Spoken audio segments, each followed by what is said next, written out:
Okay, I think everything should be set up now. I just try to open the next slide, and yeah, good that I tried. Okay, that's it. Yeah, thank you very much for this kind introduction, and especially for the opportunity to present my book, Flexible Authoritarianism, Cultivating Ambition and Loyalty in Russia in this forum. And just to give you a sense from the very beginning, the book is about the intertwining or the interweaving of authoritarian practices and neoliberal techniques in Russia. However, I argue that Russia is one of several flexible authoritarian states. Other examples could be China or Hungary. And so I contend that Russia tells us something more general about how autocracies combine motivation and suppression today. And the term flexible has not been used in conjunction with authoritarianism before. And I do so in order to underline this merger of authoritarian practices with neoliberal techniques.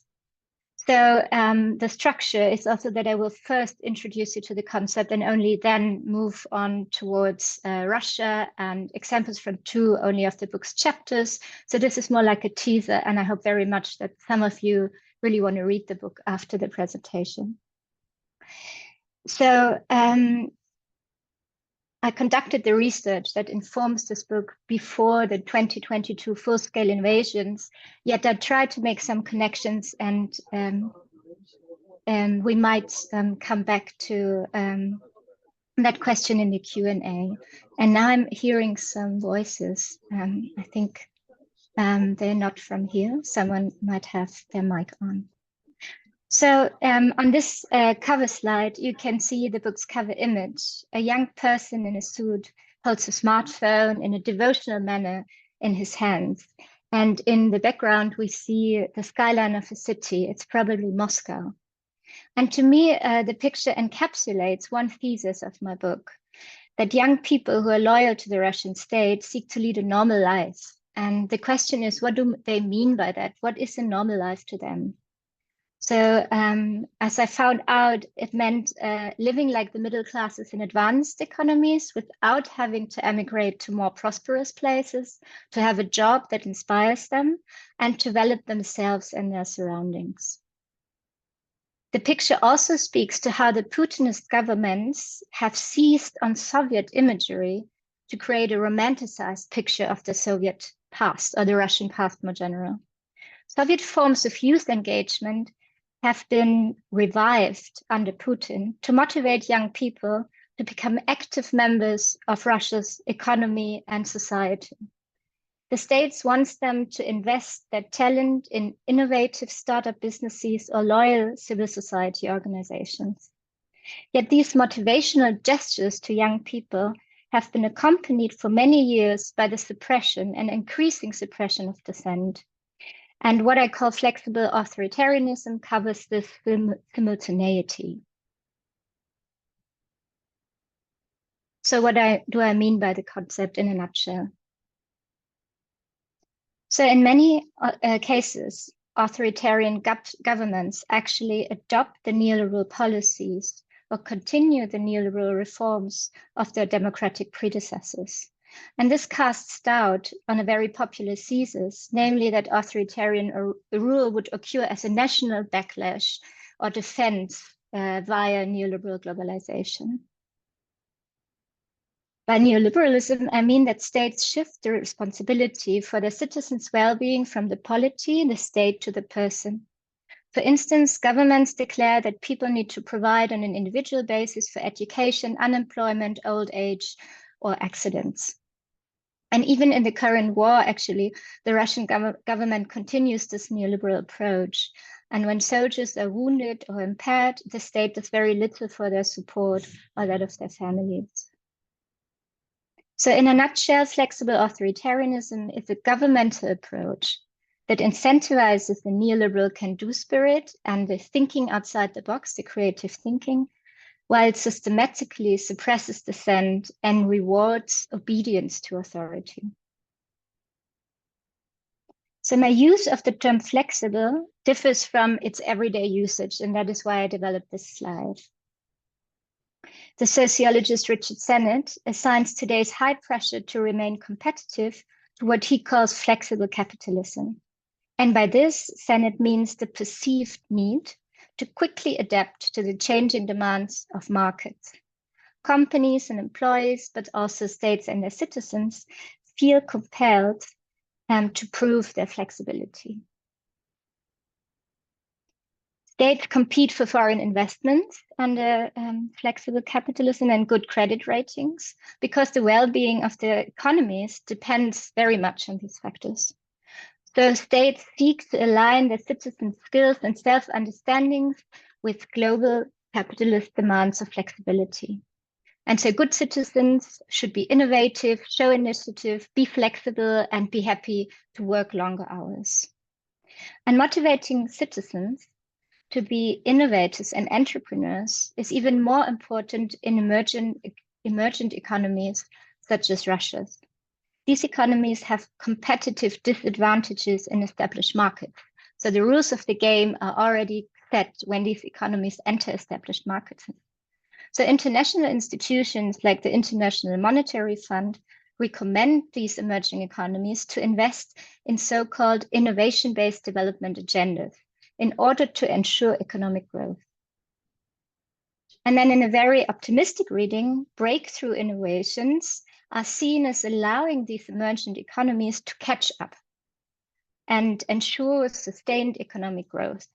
And typical examples of such breakthrough innovations are the car or the smartphone. That's also why I picked this picture for the cover page of the book. And many economists and social scientists find that innovations are actually more likely to be developed in democratic group atmospheres. And these atmospheres are characterized by cooperation, creative thinking, and the fostering of a can-do spirit. And by definition, such democratic group atmospheres sit uneasily with authoritarian politics. I argue that it's still important to differentiate between democracies and authoritarian states, even though authoritarian practices increasingly exist in democracies today. Yet states such as Russia, Hungary, or China have so-called institutionalized authoritarian practices. That means that democratic procedures are systematically and continuously broken. And the political scientist Marlies Glasius calls this the sabotage of accountability in her book on authoritarian practices. The office holders are not held responsible for their wrongdoings because everything like the media, laws, and voting is already designed in a way that assures that ruling politicians can stay in power.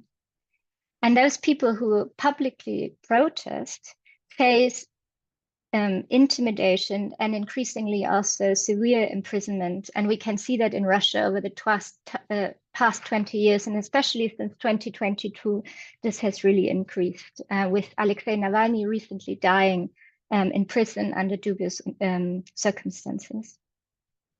So the big question is, how is thinking outside the box and fostering a can-do spirit does fit with authoritarian values such as strict hierarchies and obedience to authority?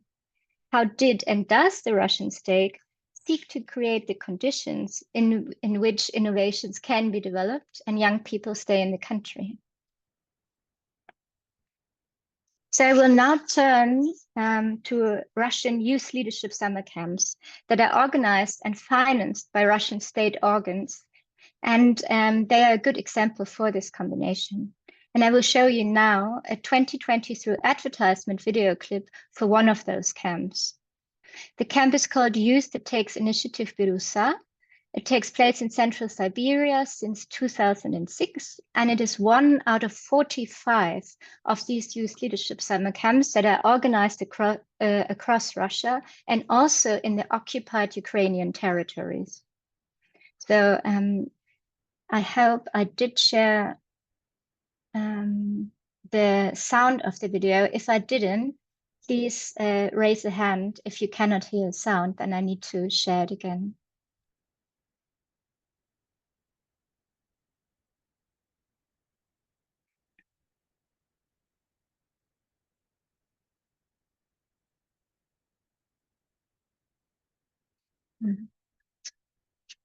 Okay, I'm sorry for that. I will reshare the presentation.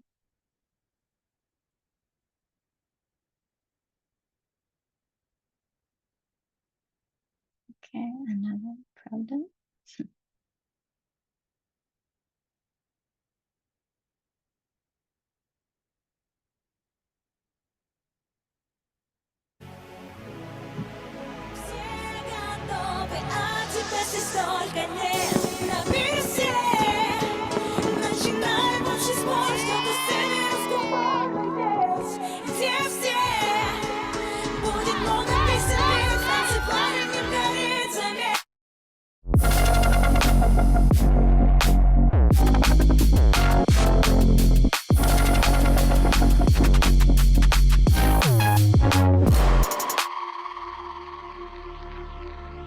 Бирюса, встречай. Атмосфера Бирюсы не может не завораживать. Смотришь на закат, вообще максимально отдыхаешь. Место силы, место энергии нереально круто. Мне очень нравится образовательная программа. Спикеры просто бомба. Спектр эмоций, все вместе складывается, это получается любовь.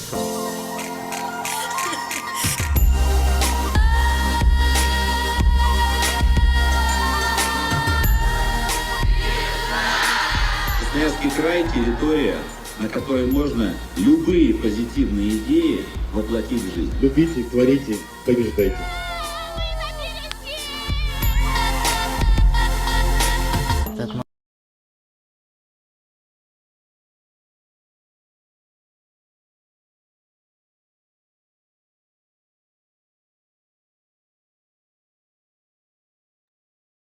Anna, you're muted. Okay, next attempt. So for some of you, this clip's depiction of Russia might be unexpected. Breakdance, an upbeat atmosphere, pictures that remind us of leadership conferences with VIP speakers and self-development trainers. There's talk of the realization of positive ideas, and one trainer invites campers to love, create, and win. Overall, the whole clip, which was commissioned by Russian youth political institutions, revolves around the theme of love. And as the clip suggests, authoritarian governments such as Russia's seek to use neoliberal techniques to their advantage. As I argue in the book, authoritarian governments skillfully deploy the aesthetics and techniques of cool startup capitalism to stabilize their rule. And the use of neoliberal techniques shall serve economic, demographic, and political aims. So one aim is to cultivate ambition among talented youth to become innovative entrepreneurs or motivated white-collar workers. Another aim is to keep these young people in the country so that they become strategic elites. By strategic elites, I mean those people who have an important function for a state, people whose contributions may promote economic growth, political stability, or scientific advance. And a third aim is to create loyal citizens who embrace authoritarian values, such as that there must be leaders and followers, and that the leader's opinion is right, and that obedience to authority is vital. These loyal citizens would ideally reproduce their government's ideals and visions for the future. Yet it would be wrong to assume that authoritarian governments are all powerful and can simply realize those aims. And because authoritarian states do not necessarily succeed in cultivating ambition and loyalty among promising youth. And they do not succeed, even though they have much more power over the lives of their citizens than democratic states have. Their propaganda may just not work or not work as intended. So the question is, what upholds flexible authoritarian regimes symbolically and socially? So I argue that people's sense of the most pressing problems of the day are as much shaped by cultural understandings as they are by official speeches in parliament or the media. Such understandings are shaped by received wisdom from popular culture, It can also be entailed in stories told at family gatherings, one's workplace, or at summer camps. In all these situations, cultural understandings are crucial for communication and meaning making.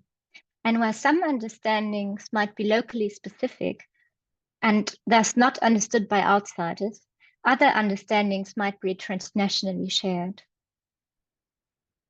And such cultural understandings may justify a flexible authoritarianism beyond a small circle of ruling profiteers. Moreover, government propaganda may try to seize on pre-existing cultural understandings to enhance legitimating effects. And through empirical research, I sought to answer the following questions. What are up-and-coming youth visions of a better future? How do these visions relate to locally specific and transnationally shared cultural understandings, such as the kind of self-help and project management that we saw in the video? And how do these cultural understandings relate to the government's ideas of neo-traditionalism and neoliberal modernization? To answer these and other questions, I collected a variety of empirical data. So, first of all, I analyzed youth political documents, online and offline, archival data and summer camp traditions, and video clips by government-loyal activists. I conducted interviews with campers at 2 youth leadership summer camps in different regions, as well as politicians in youth politics, but also coaches who work at the leadership summer camps. And I made personal visits to official institutions that are closely linked to the state and that are designed to motivate Russians to participate, such as Russia's public chamber. Not least, I collected observational data through participating myself in 2 youth leadership summer camps. One of them we just saw, Birusa. The other one is called Sakha-Seliger. Since 2016, it's called Synergy of the North, and it takes place in northeastern Siberia. And so let me show you these places on a map. So here you can see Russia. This is the Krasnoyarsk region in central Siberia that goes up here to Norilsk. And here is Birusa. Actually, here is Moscow. Here's Ukraine. Here's Germany. And the other camp took place in the National Republic of Sakha-Yakutia, which is around here. It has 5 times the size of France, and its capital is Yakutsk. And it's predominantly populated by the Sakha people who do not identify as ethnic Russians and have their own language. So at camp, we learned how to transform an idea for a promising startup business or a volunteer group in our region into a project. We were taught how to network with visiting VIPs from the spheres of politics, business, and loyal civil society. Most significantly, we were also taught how to apply with our project ideas or projects for government grants. And overall, the education program, I argue, was to transform campus into entrepreneurially literate citizens. And this was especially important because this way, the camps would create the preconditions for promising youth to become active co-creators of what I call government-sponsored civic life. So in a similar way to social media platforms, the state made young citizens to participate, but also enabled them to be creative in their participation. At the same time, the kind of grant structures would also impede them to make systemic changes or rally for systemic changes. And this impediment also pertained to what I call an authoritarian Erziehungsstil. In English, this could be translated as an organizational and pedagogical style. So the daily routines at camp were very organized and hierarchically structured. So while the educational trainings fostered open debate and flat hierarchies, the overall organization was characterized by an abundance of rules and a deep concern for discipline. For instance, morning sports, as you can see on the picture, were compulsory. And each working group was organized in a very hierarchical structures. And the group leaders were responsible for making sure that we, the rank and file members, would show up on time and participate in all the program. Moreover, we had to wear ID badges visibly all the time, and transgressions against any of the camp's rules led to cutting off an edge of our ID badge. And 3 missing edges resulted that the camper would need to leave camp. Thus, what I call neoliberal modernization and neo-traditionalism coexisted at camps. On the left side, we see one of the billboards that was to motivate campers at the camps. And it says, your dreams won't work if you are not working on realizing your goals. And on the right side, we see the former Yakutian Minister of Education during a bonfire talk with members of our working group Politica. And during that bonfire talk, he told us, amongst other things, that he had to leave Russia's Green Party, the Yabloko Party, because it became, as he put it, too occupied with gays. So you cannot see the campus faces here because this is my picture. So by neo-traditionalism, I mean protecting and preserving what is romanticized as the imperial nation's cultural traditions. And this romanticization is meant to legitimate the pursuit of a conservative or even authoritarian future. And neo-traditionalism entails the promotion of so-called traditional family values, the praise of Russia's imperial setup, and a deep veneration for the Great Patriotic War, part of Second World War, when the Soviet Union was involved. When I revisited the same camp in 2014, so just after Russia had annexed Ukraine's peninsular Crimea, those neo-traditional ideals were much more prominent in the educational program than before. Yet the emphasis was still on project management. As my interviews show, many campers really enjoyed the educational program at camp and were especially taken with a peer-to-peer atmosphere during lessons on project management and trainings on self-improvement. Campus fascination with visions promoted at camp relates to the appeal of self-fulfillment. This quest is entailed in the notion of the United States as a country of possibilities, a notion that the Russian government, but also other authoritarian states, are using to rally for support among potential strategic elites. And it's very important that what I found also in interviews, that what actually bound campus to the Russian states was not so much a deep desire to retain their country's great power status. Rather, it was the prospect of being capable to shape their life and their surrounding and change both for the better. So their quest to lead a normal life was much more important than this great power status. So they were inspired by the transnational promises of finding fulfillment in creative work and through self-help tools.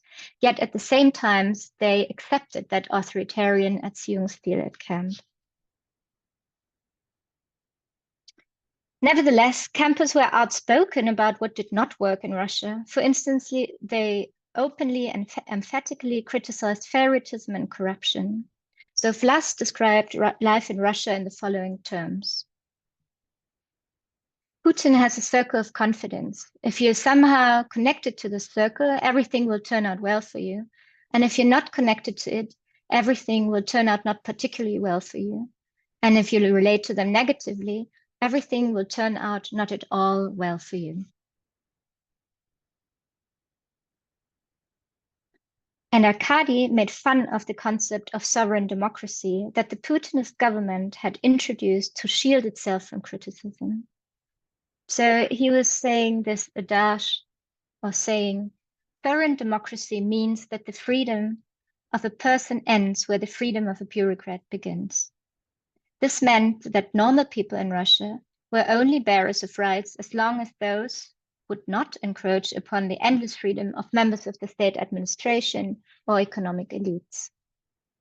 Interestingly enough, though, such grievances would not transform into calls for systemic change among interviewees.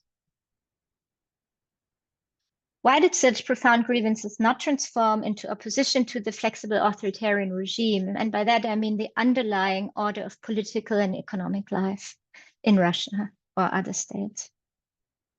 So for one thing, there was a very strong belief among many campers that systemic change was simply impossible. Racism or favoritism were seen as eternal problems. Power would always remain with hidden elites or power centers about whom ordinary people like them could just not know very much. So there was no way, they thought, to ever know the actual truth about what had really happened. And this connected to, but also contradicted to the hope that individualist quests for change would improve their lives. And then a second point, and I was too early in showing this to you, was that during interviews, campus allegiances shifted.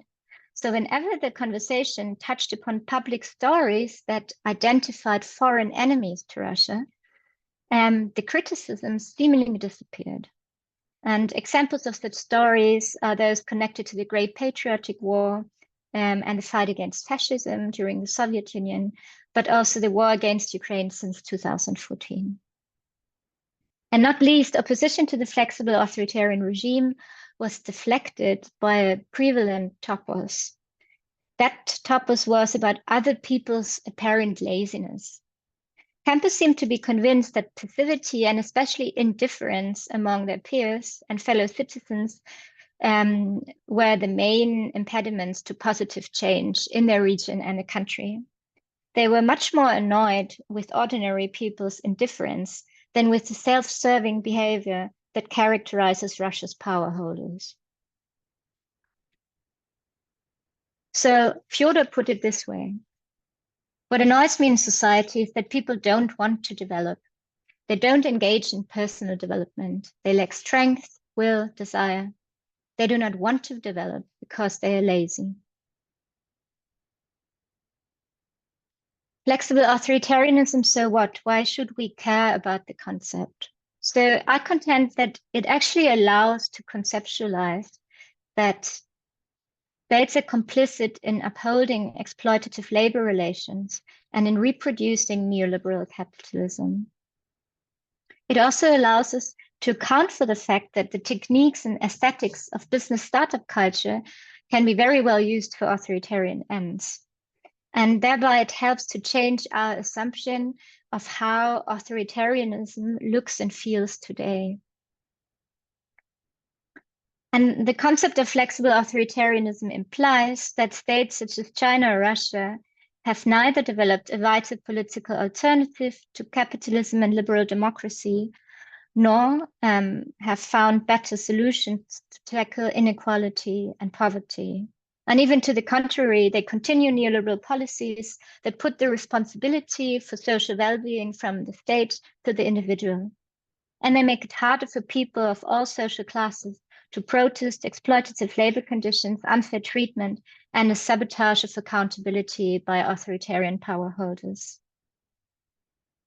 So for the Russian case, and this is my final slide, I suggest that a deep desire to regain a great power status is not what young people from provincial Russia drives.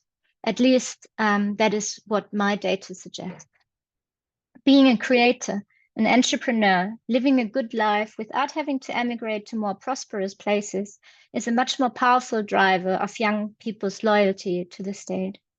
This does not mean that young strategic elites would oppose flexible authoritarianism on a systemic level or kind of find fault with missing democratic freedoms. And then if we go back to a more general level of the findings, it could even be hypothesized on the basis of the book that in Russia over the past 20 years, a kind of transnational cultural understanding has developed. And that transnational cultural understanding can be seen as gaining importance in many places and many regions in the world today. And this transnational cultural understandings means that obedience to authority and hard work on the self, as well as the return to traditional values, are key for generating national prosperity. And I want to end here, and I'm very much looking forward to your questions. Thank you.